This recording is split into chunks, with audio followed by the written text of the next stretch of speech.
ناس بتسأل ايه الجديد؟ جديد؟ اقول لهم ايه؟ وقلت لهم ايه؟ قلت لهم هسأل.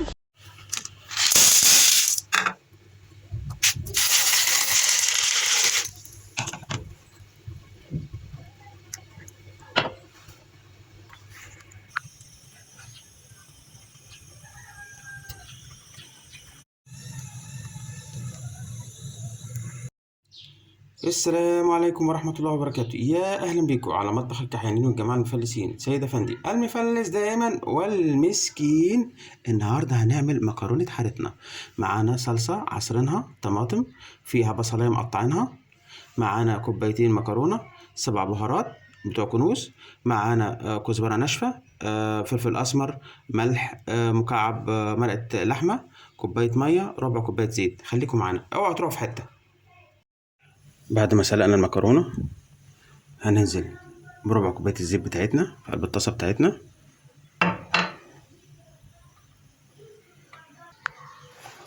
وبعد ما الزيت يتقدح هنستأذنكم ننزل بشوية الكزبرة اهم، ونقلب.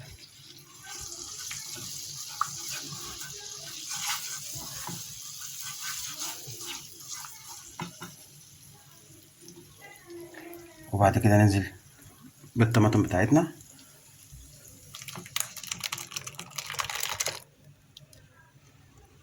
على نار هادية.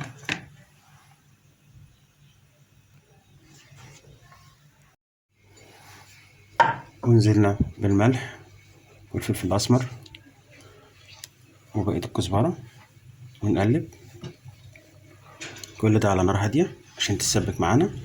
لو عايزين نحط بابريكا عشان نحمرها مفيش مشكلة، عندنا سن الكاتشب مفيش مشاكل. هنقلب اهو،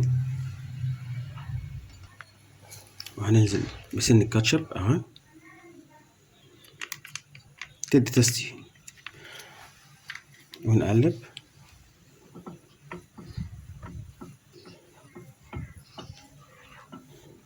على فكرة احنا ما عصرناش الطماطم، ما صفناش الطماطم، هي كده بتيجي بالقشر بتاعها عشان يدي طعم ومزازة جميلة جدا.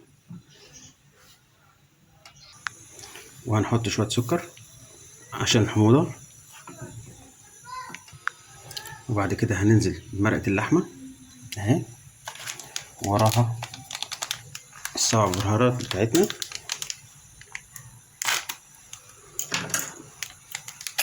اهي بتاع الكنوز، نص كيس عشان الكمية عندنا مش كبيرة. ونقلب ونسيبها تتسبك على نار حوالي 10 دقايق.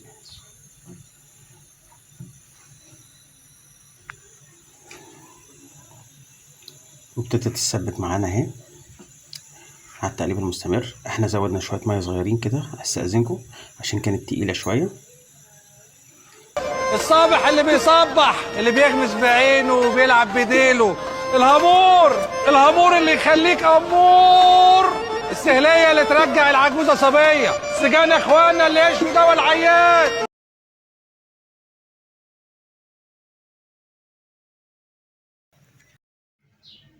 واخيرا زي ما انتم شايفين، ايه رأيكم؟